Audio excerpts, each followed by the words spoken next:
De los sábados y nos acompaña en este bloque del programa Luis Enrique Aguilar. Es un experto en trata de personas, ¿no? De CHS Alternativo.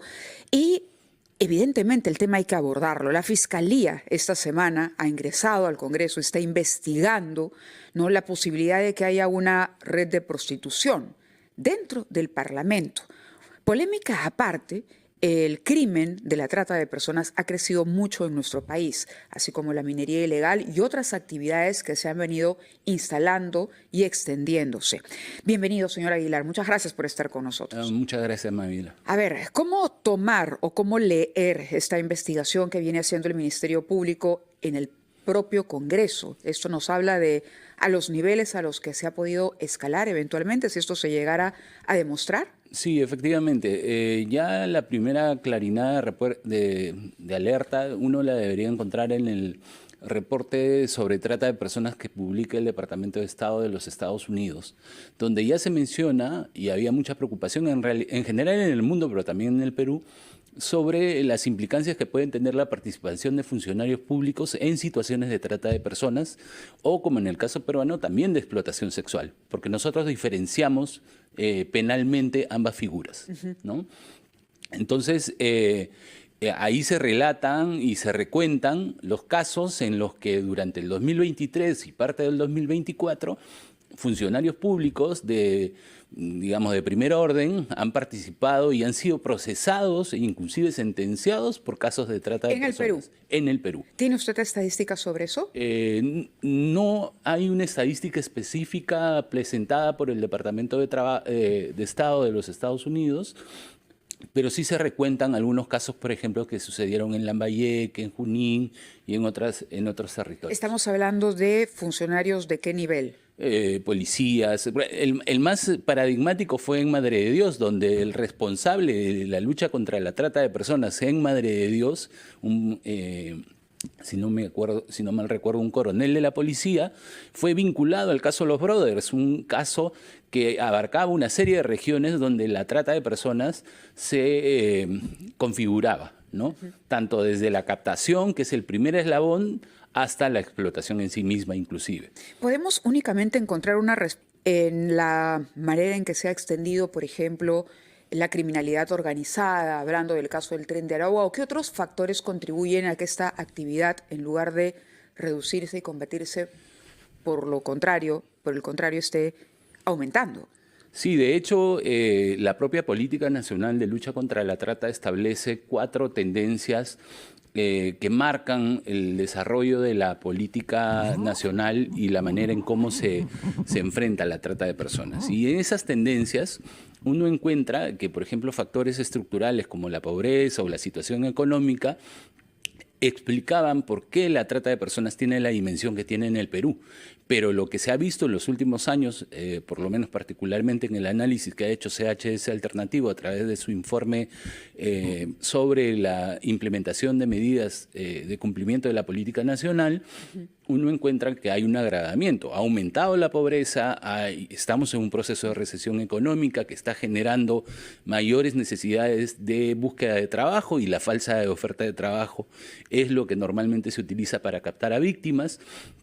Pero también el fenómeno migratorio ha generado que, por ejemplo, algo que antes no pasaba, que era una gran cantidad de víctimas extranjeras en el Perú siendo explotadas sexualmente o laboralmente, ahora eso haya aumentado. Si en el 2019 un coronel de la policía responsable de trata de personas decía que no tenía un caso de una víctima extranjera procesada por la policía, en este momento estamos hablando cerca de 500 a 600 casos. ¿Y en cuanto a víctimas, se puede rastrear la estadística?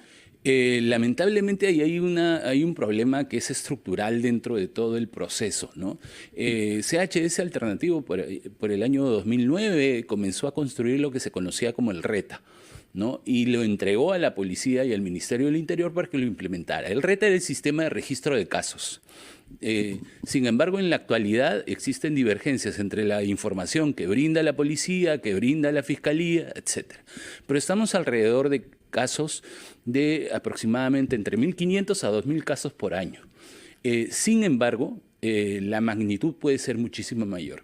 CHS Estamos llegando que cuando usted dice la amplitud puede ser muchísimo mayor, ¿nos proyectamos a cuánto? Mira, hicimos el año 2022 y 2023 encuestas con el IEP para tratar de medir la percepción de victimización de las personas en relación al fenómeno de trata de personas y también de trabajo forzoso.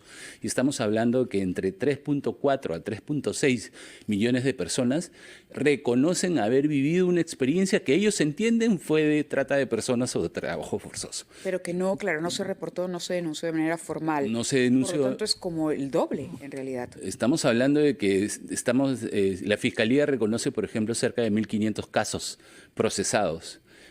Eso no es ni siquiera el 0.01% del total. ¿Hay presencia de mafias extranjeras en el Perú identificadas? Sí, esa es una tendencia que ha cambiado. Cuando se aprobó el 2021 la Política Nacional de Lucha contra la Trata de Personas, la criminalidad organizada en materia de trata no era tan importante como lo es ahora.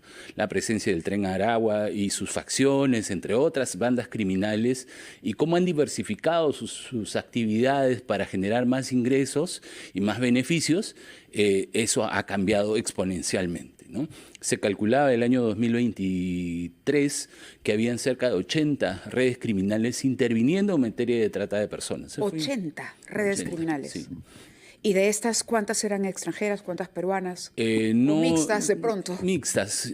Lo que pasa es que la criminalidad organizada aprovecha las estructuras nacionales. No es posible entender cómo una organización criminal va a venir acá con un montón de migrantes y va a generar... No, normalmente lo que hace es aprovechar la estructura que ya existe de criminalidad. Y en el Perú existía una criminalidad basada en lo que se conoce, lo decía Carlos Basombrío y Ricardo Valdés, nuestro director ejecutivo, como una criminalidad de comportamiento neuronal, ¿no?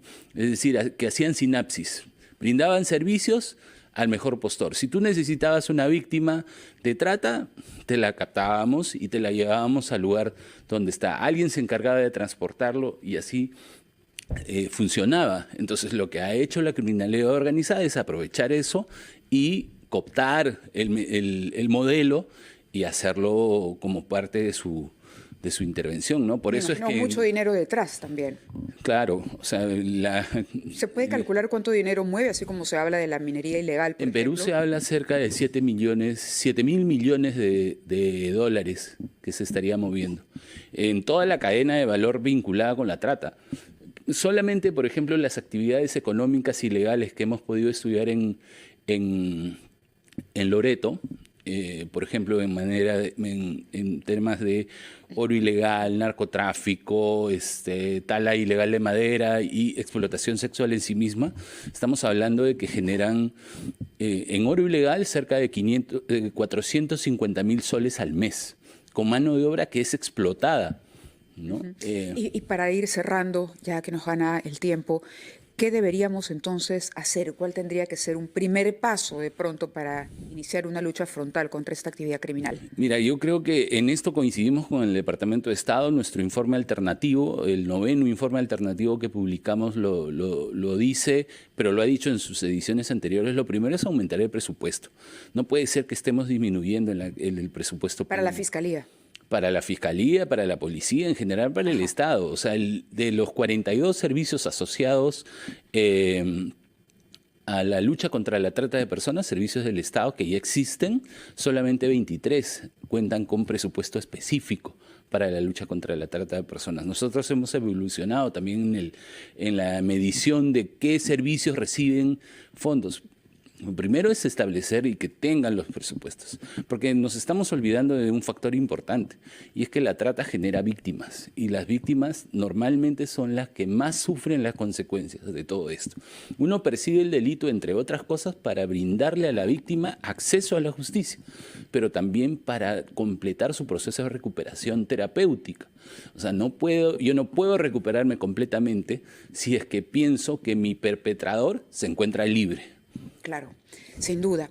Le agradecemos muchísimo, señora Aguilar, que haya estado con nosotros, abriéndonos los ojos sobre una realidad que de pronto pasa desapercibida. Hablamos más del tema narcotráfico, la minería ilegal ahora, pero la trata de personas, como demuestra CHS Alternativo, es una actividad ilegal contra la que hay que luchar, poner todos los recursos que se requiera a disposición de la policía, la fiscalía y en el rescate de las víctimas y su recuperación. Sí, si me permites, Mávila, y es que todas esas actividades que has mencionado son posibles porque existe mano de obra explotada.